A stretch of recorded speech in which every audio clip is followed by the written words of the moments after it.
desde já o nosso muito obrigada a vocês que nos acompanham desde o primeiro dia, ou se chegou hoje, você que é lojista, profissional de saúde, profissional de diversas áreas, ou apenas uma pessoa que quer ter uma vida mais saudável, cuidar do seu bem-estar, conhecer sobre sustentabilidade. E é exatamente esse tema que nós vamos abordar aqui para você, entender como melhorar o ESG para pequenas e médias empresas. Então, sem mais delongas, quero convidar ao palco Adriano Augusto Pimenta, professor da Faculdade e diretor da Creta Sustentabilidade. Vem para cá, Adriano. Recebe as nossas palmas.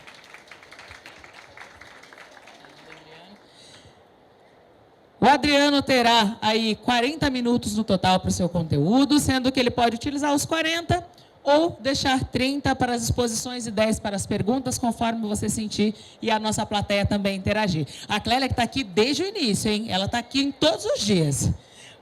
É isso aí. Com a palavra. Legal. Obrigado, Luana, aí, pela apresentação. Queria agradecer também aos organizadores do evento aí pelo convite. Muito bem-vindos, então, à nossa palestra de ESG para pequenas e grandes empresas. Eu não sei se eles vão conseguir pôr aqui para a minha apresentação, por favor.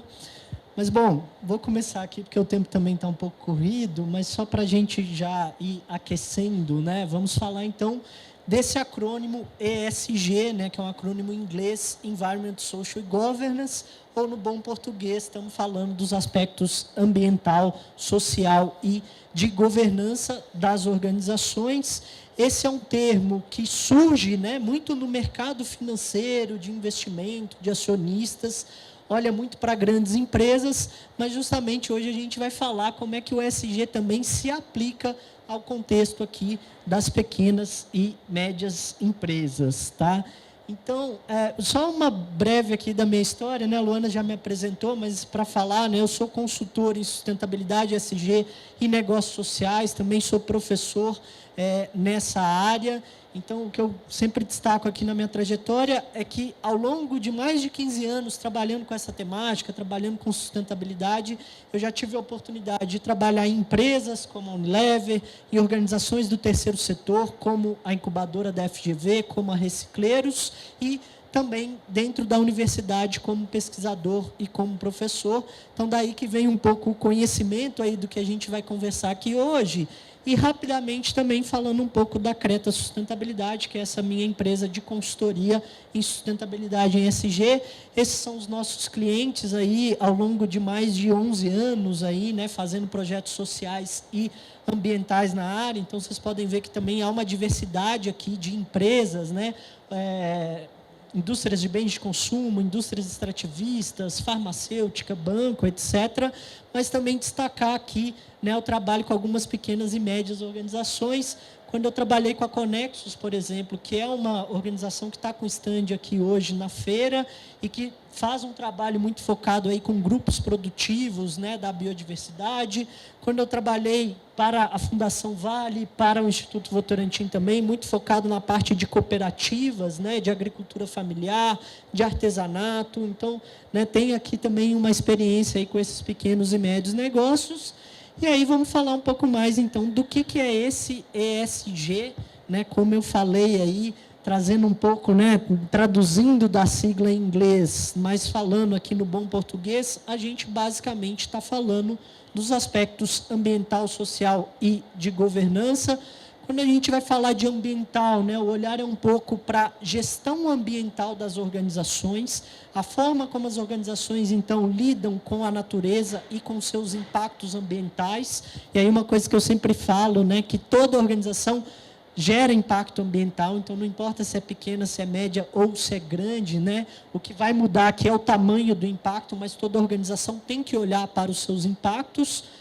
No pilar social, a gente basicamente está falando de pessoas, né? E aí pessoas aqui, eu me refiro tanto às pessoas de dentro da organização, quando a gente fala dos colaboradores da empresa, mas também as pessoas de fora da organização, né? Os diversos stakeholders com os quais as empresas lidam, né? Sejam seus fornecedores, sejam clientes e consumidores.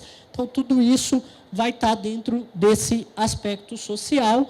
E, por fim, o último pilar, que da governança, aonde a gente olha um pouco mais a forma como a empresa é gerida, né? A cultura organizacional, né? Como é que aquela empresa toma decisões, como é que é a sua estrutura societária.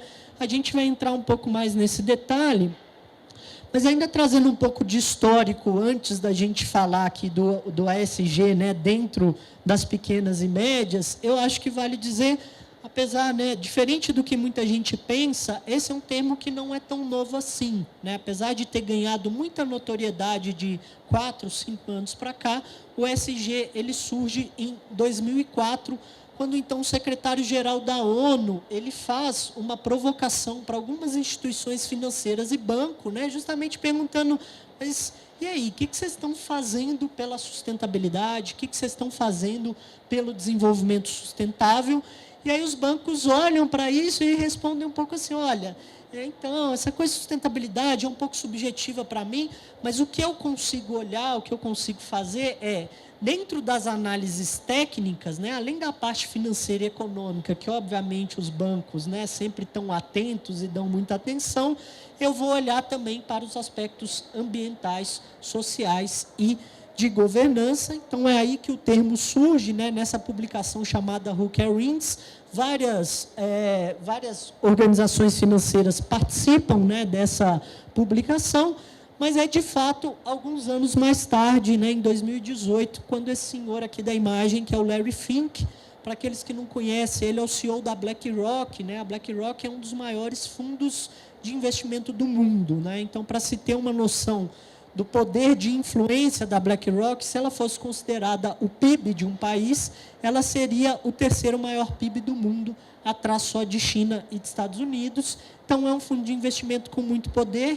O Larry Fink, desde 2008, lá com a crise, né, que teve na Bolsa Americana, todo ano ele lança para as empresas, para os CEOs das empresas, uma carta anual, trazendo um pouco das expectativas que ele tem para aquele ano.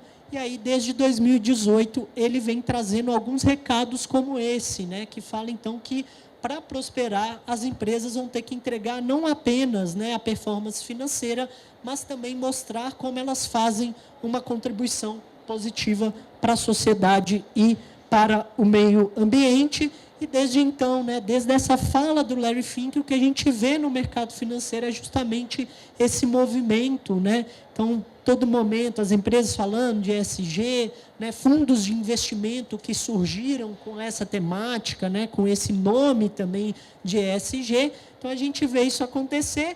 E aí alguém aqui pode perguntar, mas tá bom, né? Eu sou um pequeno, médio empresário, né? Eu não lido com acionista, eu não tenho ação na bolsa, né? Não tenho essa ambição tão cedo, né? O que isso então influencia para mim que sou o pequeno e médio?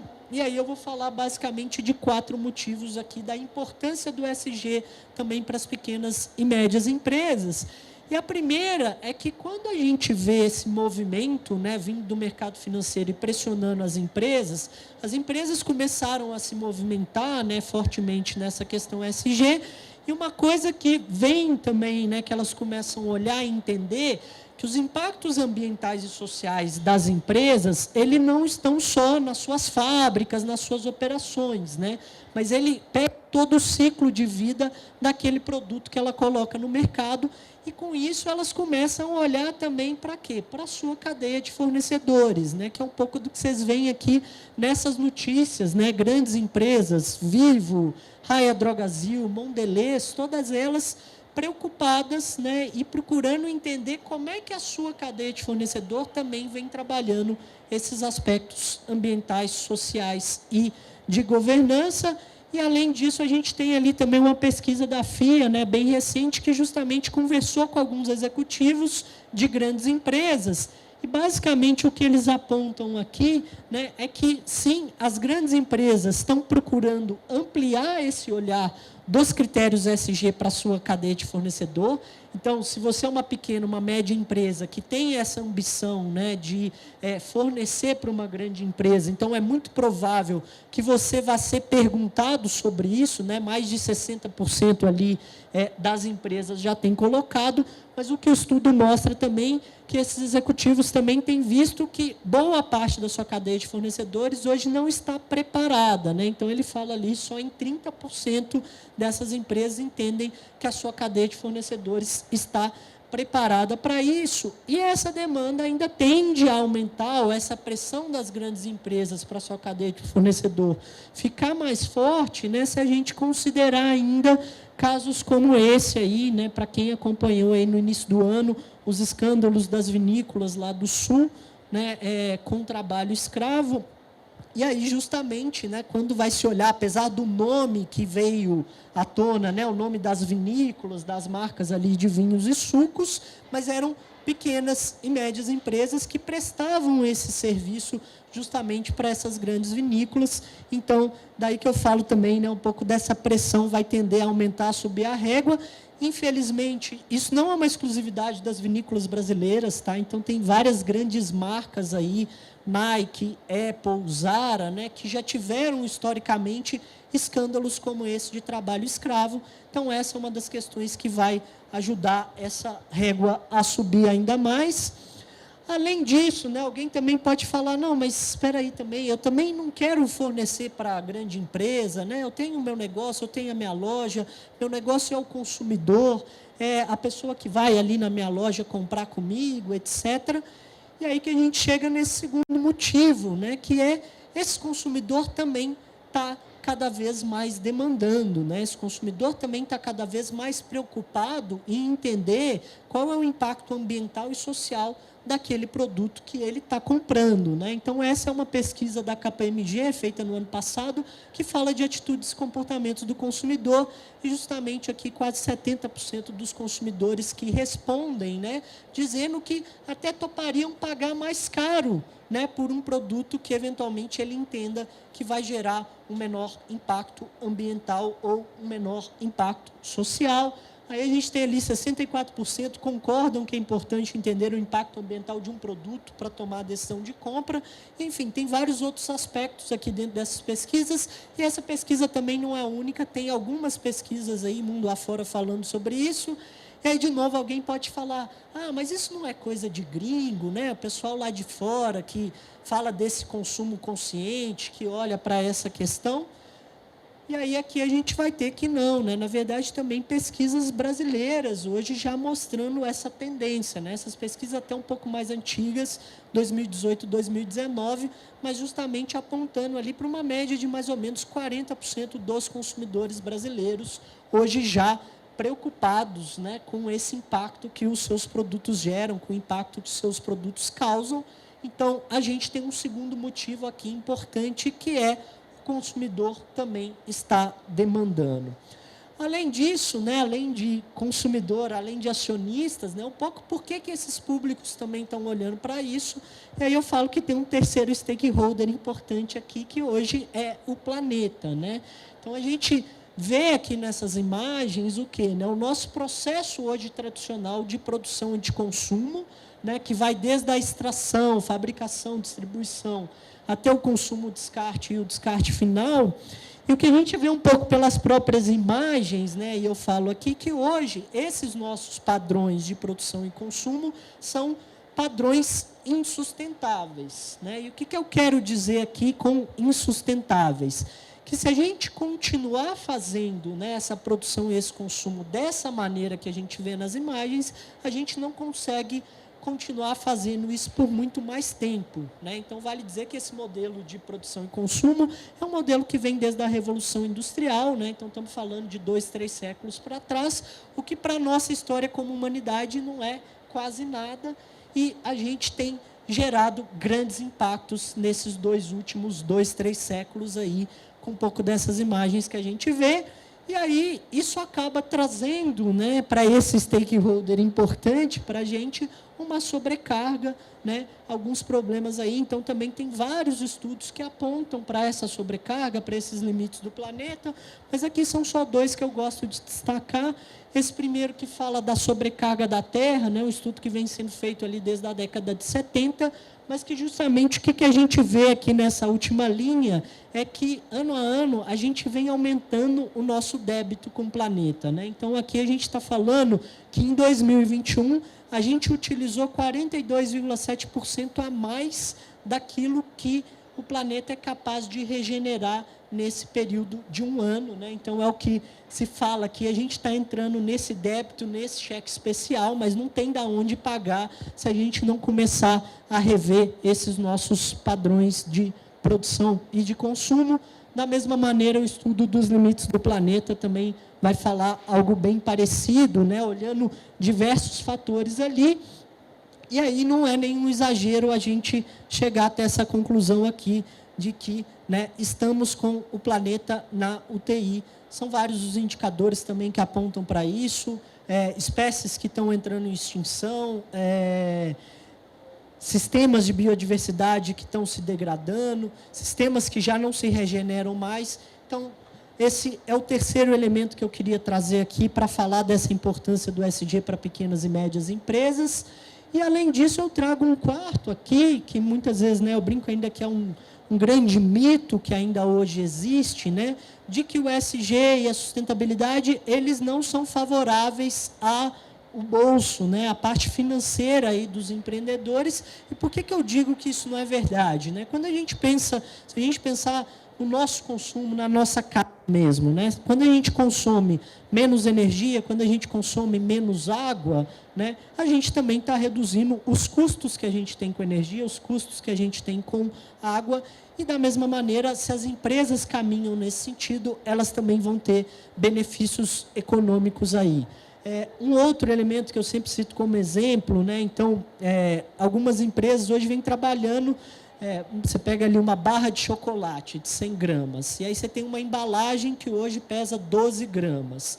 Então, muitas empresas estão trabalhando para, às vezes, o quê? Diminuir aquela gramatura de 12 para 10, né? Justamente porque você reduz o impacto ambiental e, ao mesmo tempo, acabei passando, você reduz também a parte do seu gasto que você tem com aquela embalagem.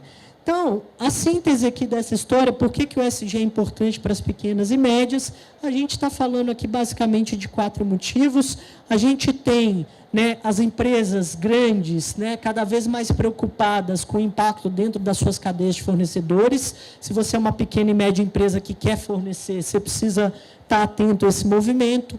Consumidores cada vez mais atentos e também demandando. Planeta que está precisando dessa nossa forcinha e, ao mesmo tempo, você pode juntar com tudo isso, com essa parte econômica de redução de custos e de oportunidade também para novos negócios. E aí vamos falar um pouco mais, então, de cada um desses 3 pilares. Tá bom, entendi a importância, mas e aí, o que eu faço como pequena e média empresa, né? Como é que eu posso colocar esse ESG para funcionar? Então, começando pelo pilar ambiental. Aqui eu comentei por alto, né, e aí para os negócios vai valer também essa história de economia de água e de energia, que são questões também que ajudam a reduzir custos, né? E aí aqui a gente tem alguns exemplos mais simples, né, desde aqueles de eficiência hídrica, de eficiência energética, né, para você colocar dentro do seu estabelecimento, para você colocar dentro da sua pequena fábrica, trocar lâmpada fluorescente por lâmpada LED, coleta de água de chuva, uso de equipamentos que trazem mais eficiência energética. Então, esses são alguns exemplos, falando aqui primeiro de água e de energia. Além disso, eu sempre falo, né, da importância de cada negócio entender a sua pegada ambiental, entender o impacto que se gera, né? Então, é o que eu também comento, não existe receita de bolo, cada negócio é um negócio. De repente, se eu sou um restaurante, meu tipo de impacto é um. Se eu sou uma agroindústria, meu tipo de impacto é outro, né? Os óleos essenciais que estavam aqui na apresentação anterior, meu tipo de impacto é outro. Então, por isso que cada empresa precisa entender aonde que ela gera impacto. E aí aqui eu trago, por exemplo, né, se a gente vai falar de uma cafeteria, né? Então, uma cafeteria vai ter como resíduo muita borra de café, né? Já que ela faz o cafezinho dela lá, vai gerar essa borra de café. E aqui a gente tem um exemplo de uma solução adotada aí por uma empreendedora, que foi justamente entendendo essa geração da borra de café, ela procurou o quê? Uma parceria para destinar essa borra e transformar essa borra numa oportunidade de negócio, fazendo sabonetes para depois vender esses sabonetes. Aqui que eu falo também de entender o seu impacto, né? Pensando aqui, por exemplo, em bares, em restaurantes, né? Quando a gente vai falar da venda de bebidas. Então, muitos restaurantes e bares geram o quê? Grandes quantidades de vidro. E o que são esses números embaixo aqui? Esses números são o percentual de reciclagem desses resíduos hoje no Brasil, né? Então, o vidro, a gente recicla hoje no Brasil 45%, enquanto a latinha, a gente ano passado bateu essa marca bem interessante de 100% de reciclagem, né? Então, se você, como um pequeno negócio, gera uma grande quantidade de resíduo, a chance da sua long neck, né, que o seu consumidor consome lá no seu bar, no seu restaurante, ser reciclada, é de praticamente 1 a cada 2 embalagens, enquanto a latinha, você vai ter 100% de certeza que aquilo vai ser reciclado, né? Então, esse é um exemplo de entenda o seu resíduo, entenda o seu impacto.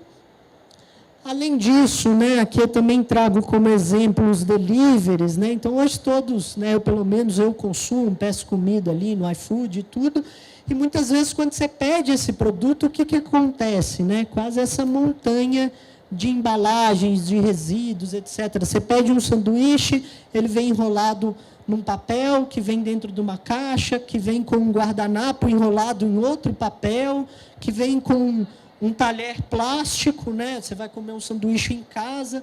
Então, quer dizer, aqui você tem uma outra questão, que não é só olhar a reciclagem e a destinação dos seus resíduos, mas é olhar a geração de resíduo e procurar diminuir essa geração logo na fonte, né? Então, se meu negócio depende muito do delivery, né? Será que eu preciso mesmo entregar tudo isso junto com o sanduíche? Será que eu preciso entregar tudo isso junto com o suco que eu vou, né, entregar ali para o meu consumidor?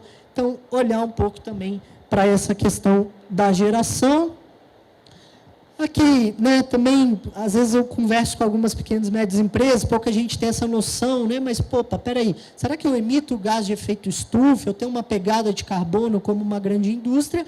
E a resposta é que sim, né, aquilo que eu falei, que todo negócio, bem ou mal, acaba tendo algum tipo de impacto, né? E aí, de novo, no exemplo de negócios hoje que dependem muito do delivery, né? Então, algumas possibilidades para reduzir a sua pegada de carbono é, por exemplo, procurar, né, entregadores que utilizam bike, ou até mesmo sendo moto, né, sugerir que o motociclista troque a gasolina pelo álcool, é uma forma também de reduzir a pegada de carbono. Se eu sou um pequeno negócio de serviço, um escritório, etc., né, mas se eu tenho o deslocamento dos meus funcionários de casa até o trabalho, isso também gera impacto, e também, por exemplo, incentivar um movimento de carona solidária entre os funcionários pode ser uma outra forma também de reduzir essa pegada de carbono. E aí aqui, né, eu falei a história da cadeia de fornecedores, mas, claro, os pequenos e médios negócios também têm a sua cadeia de fornecedores, e olhar para a sua cadeia de fornecedores e entender, né, se eu posso, por exemplo, trabalhar com produtos orgânicos e da biodiversidade, né, acho que vocês estão aí acompanhando bem pela feira aí, diversos exemplos aí, fornecedores, indústrias, né, que estão caminhando nesse sentido. Então, essa também é uma forma, eu como pequeno e médio negócio, tendo essa preocupação, se, né, você está aqui hoje na feira também procurando fornecedores dessa cadeia, é uma forma também de contribuir na redução dessa pegada ambiental. E aí agora, saindo do ambiental, falando um pouco do social, né, eu falei tem muito a ver então com as pessoas, sejam as pessoas de dentro da organização, sejam as pessoas de fora. Eu vou começar então com esses stakeholders de fora. De novo, já falando um pouco da história da cadeia de fornecedores, mas aqui o lado social também, de, né, como pequeno e médio, se eu faço parcerias, se eu busco os fornecedores que também são pequenos e médios, eu estou, de alguma maneira, contribuindo para esse cenário de geração de emprego, contribuindo para esse cenário de descentralização da renda também, né, e não só comprar de grandes empresas, comprar de grandes corporações. Então, essa também é uma maneira de trabalhar esse aspecto social. Aí, a palestra anterior falou um pouco aqui sobre isso também, da temática do consumo consciente. Eu também já trouxe essa tendência, mas aqui um pouco o olhar também de como o pequeno e médio negócio pode trabalhar essas questões. Aqui são exemplos e campanhas, óbvio, de grandes empresas, né, de Heineken, de Amstel, olhando para a questão do consumo consciente, mas justamente essa parte, por exemplo, das bebidas alcoólicas, você tem movimentos aí também sendo feitos para pequenos e médios estabelecimentos, para terem um entendimento também de como eu posso trabalhar essa questão de um consumo consciente dentro do meu estabelecimento. Além disso, né, acho que aí também está muito relacionado à feira, né, quando a gente fala também do consumo consciente em termos de alimento, de uma alimentação mais saudável. Então, esses são alguns dados hoje, né, o Brasil com mais de metade da população acima do peso, quase 20% de obesos, e isso tem muito a ver com a forma hoje como a gente se alimenta, né, os produtos que a gente come e tudo mais. Acho que essa feira é um grande exemplo, né, e traz aí vários possibilidades para a gente melhorar esse cenário, mas é isso, como pequenos negócios também, é pensar nesse movimento que vem crescendo cada vez mais, né? Então, essa busca pela alimentação saudável, por refeições mais saudáveis, ela não está mais só dentro de casa, né? As pessoas, muitas trabalham e se alimentam muito fora de casa, têm procurado esse movimento aí também em bares, em restaurantes. Então, essa também é uma possibilidade do pequeno negócio trabalhar a questão do consumo consciente, levando produtos mais saudáveis. Aqui ainda falando, né, saindo agora, eu falei pouco de fornecedor, de consumidor, olhando um pouco para dentro de casa, né, qual é o papel social do pequeno e médio empresário com relação aos seus colaboradores. O primeiro tema que eu falo aqui é de segurança do trabalho, né? E aí eu trago essa triste estatística ainda, né? Que hoje, no mundo, a cada 15 segundos, um trabalhador morre por acidente de trabalho ou por doença laboral. Só no Brasil é um a cada quase 4 horas, né? Que a gente vai ter essa estatística. E aí, da mesma medida, o papel social das pequenas e médias empresas de garantir essa segurança do seu trabalhador. Eu também tenho falado muito de bares e restaurantes, que foi o que eu me baseei aqui para olhar um pouco para esse pequeno e médio empreendedor, mas aqui são só também alguns exemplos, né, dos riscos. Acho que para quem tem negócio, restaurante, sabem bem do que eu estou falando.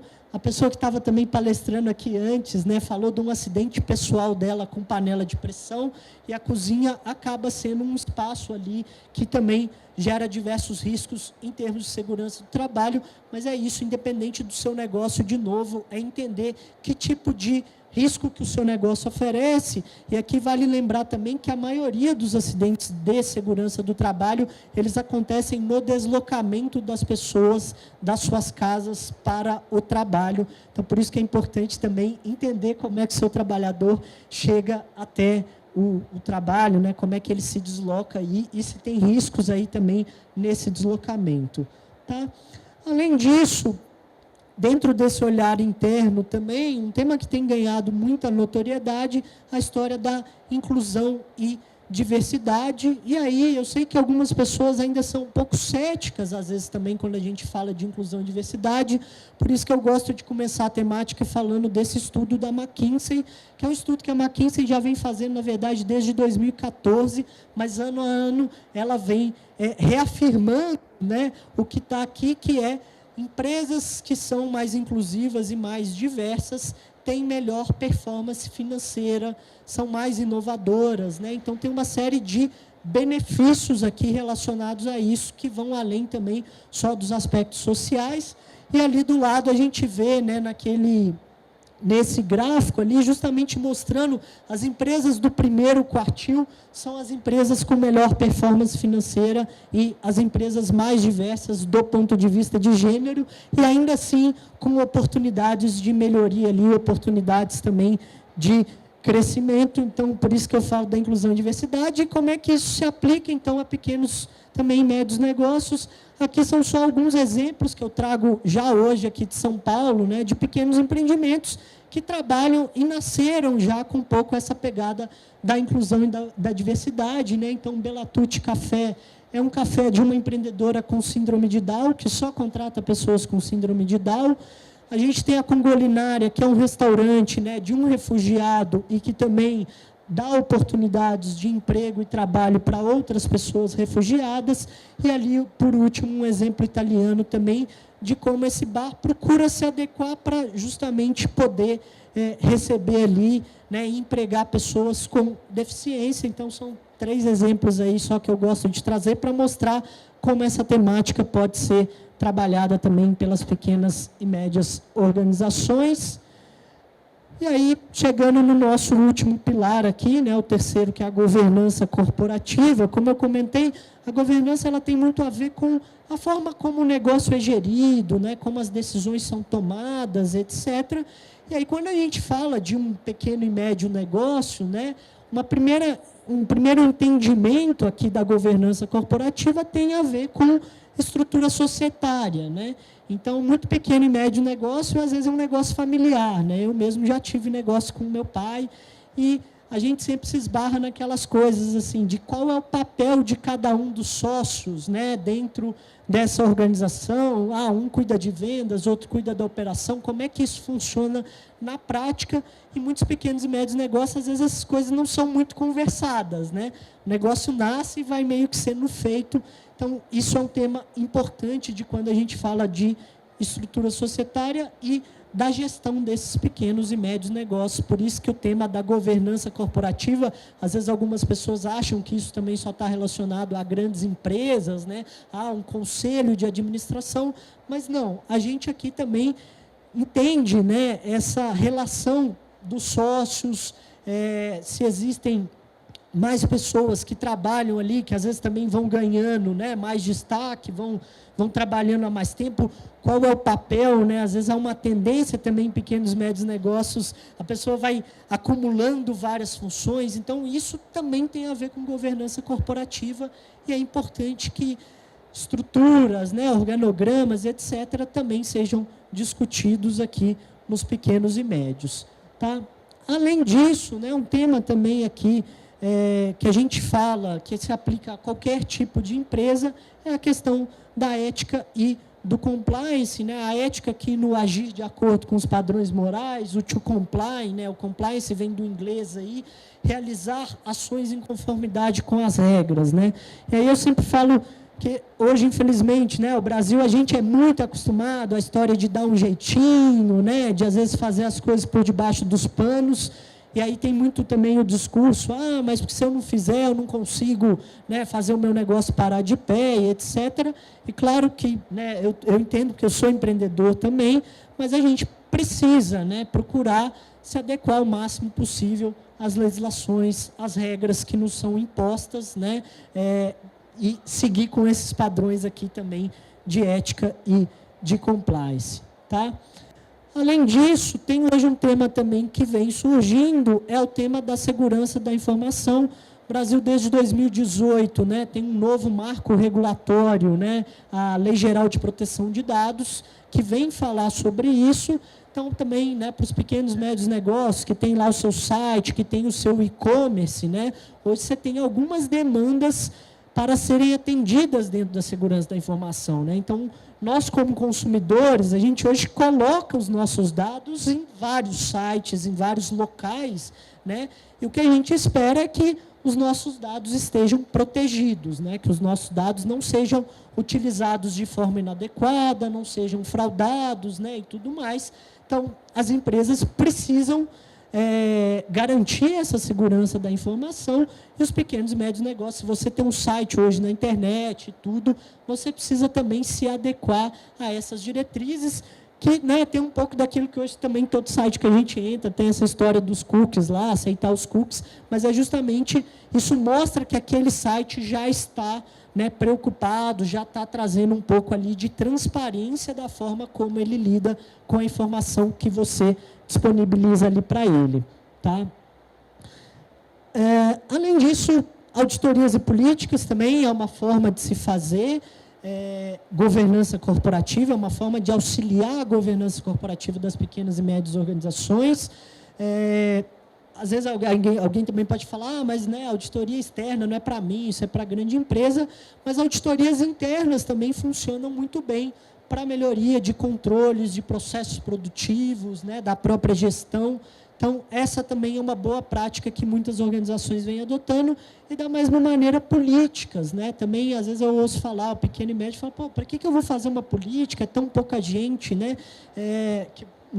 Que trabalha na empresa, mas isso ajuda muitas vezes a dar diretrizes, a dar um norteamento daquilo que a empresa considera como correto, daquilo que a empresa considera o que ela entende que se deve fazer. Então, o estabelecimento de políticas também é uma ferramenta importante aí dentro da governança corporativa. E aí, fazendo uma síntese, então, de tudo que a gente falou, né, procurando aterrissar os 3 pilares aqui que a gente conversou, ambiental, social e governança. De novo, isso não é uma receita de bolo, né? Não é todo negócio tem que seguir isso e fazer. Cada negócio precisa entender quais são os seus aspectos, mas são as diretrizes gerais aqui, né, que eu vejo que muitos negócios precisam olhar, precisam entender melhor. Então, do ponto de vista do meio ambiente, eficiência energética e eficiência hídrica, a gestão de resíduos e a logística reversa das embalagens, a redução das emissões de gás de efeito estufa, que está muito ligada às mudanças climáticas, e esse trabalho também com biodiversidade, com orgânicos, né, com entender também o impacto da sua cadeia de fornecedores. O social, né, aquele social externo que olha para os fornecedores, olha para o consumo consciente. O mais interno, que vai olhar para o colaborador, saúde, segurança, diversidade e inclusão. Claro que tem mais tema aqui, né? Poderíamos falar, por exemplo, de projetos sociais, né? De como, às vezes, a pequena e média organização também faz projeto social, também pode ajudar a comunidade do seu entorno. E o governança, que eu também falei, essa importância da estrutura da governança corporativa, de se entender como é que se funciona a governança da empresa, ética e compliance, né? Seguir os padrões aí, seguir as leis, as legislações, a gestão da segurança e auditorias e políticas. Então, essa é uma síntese aqui de tudo que eu falei. Meu tempo ainda está quase chegando no final. Eu queria só deixar aqui como última palavra, para quem tiver interesse também em se aprofundar um pouco mais no tema, quiser conhecer um pouco mais a respeito, né? Eu comentei que eu sou professor, sou empreendedor também. Semana passada, foi retrasada, dia 5 de junho, foi Dia do Meio Ambiente, em comemoração, Dia Mundial do Meio Ambiente, comemoração do Dia Mundial do Meio Ambiente, eu lancei esse curso de Introdução à Sustentabilidade ESG. Então, para quem quiser conhecer um pouco mais da temática, se aprofundar, claro, eu sempre falo, ESG é um tema bastante complexo, né? Então a gente não consegue aqui em 40 minutos esgotar esse assunto, mas para quem depois quiser se aprofundar um pouco mais, o que esse curso vai falar, né? Então a gente dialoga um pouco mais sobre o que é sustentabilidade, sobre os ODS, faz uma introdução também à economia circular. Acabei não falando aqui, né, muito sobre isso, mas é um tema que está muito relacionado ao ESG, à sustentabilidade, falando da sociedade de riscos, né, e da necessidade de se fazer uma boa gestão de riscos ESG, que a gente comentou um pouco aqui hoje, falando um pouco a respeito dessa gestão de riscos ESG. E aí, para finalizar mesmo, aqui ficam os meus contatos. Para quem quiser acompanhar nas redes sociais, eu coloco bastante conteúdos ali relacionados ao ESG, relacionados à sustentabilidade. Então, aqui é o meu Instagram. E do curso ali, um desconto especial também para quem está aqui na feira, né? O curso custa 240. Quem jogar lá o cupom BIOBRASIL, até o final da semana que vem, tem esse desconto aí para quem tiver interesse. Tá bom? Era isso que eu tinha para falar. Eu espero que vocês tenham gostado aí. E, bom, acho que agora a gente abre para perguntas, né? Se alguém quiser perguntar aí alguma coisa, alguma dúvida, comentário.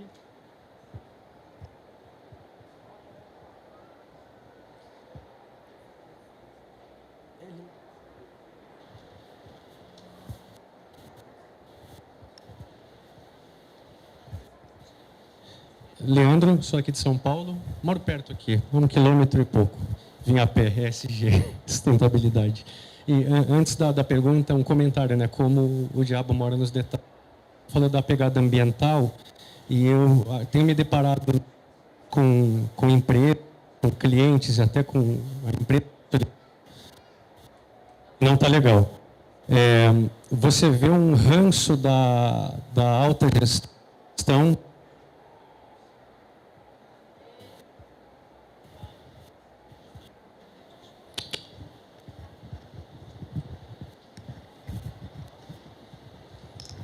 Tá, vamos tentar com esse aqui.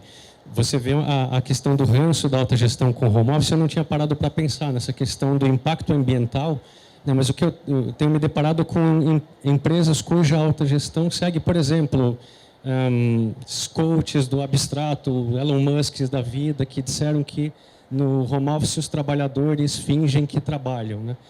Não tinha parado para pensar, mas fiz essa conexão e é mais um motivo para não dar ouvidos para o Elon Musk. Então, obrigado por essa contribuição.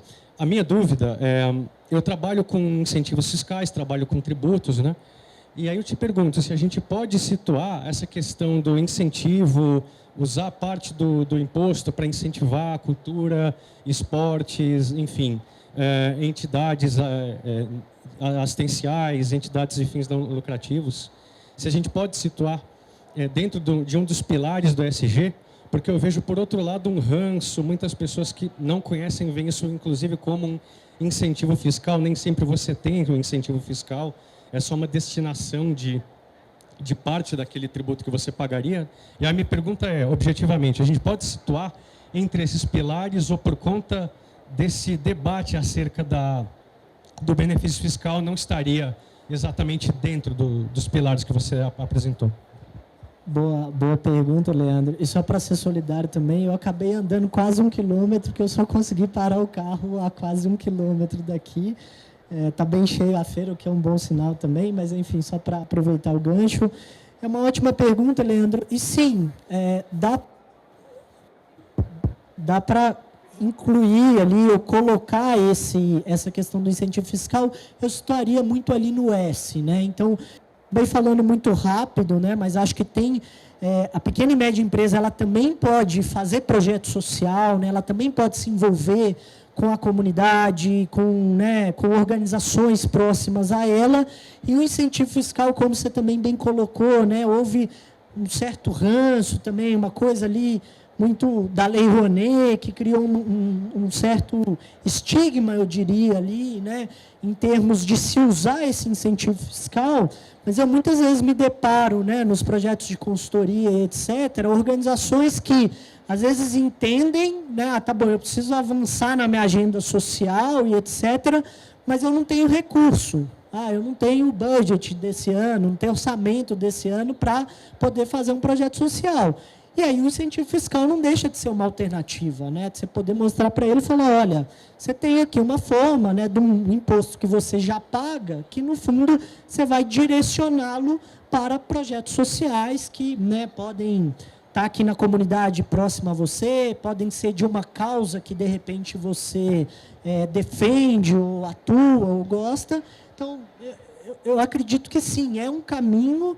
Acho que para quem também não conhece, vale dizer, incentivo fiscal não é só Lei Rouanet, né? Você tem incentivo fiscal da criança, fundo da criança e do adolescente, você tem incentivo fiscal do fundo do idoso, você tem incentivo fiscal para projetos de câncer, né? Então você tem uma diversificação ali de possibilidades também para usar esse incentivo fiscal, e eu situaria ele bem no S ali, nessa perspectiva de ser uma possibilidade da empresa trabalhar essa responsabilidade social.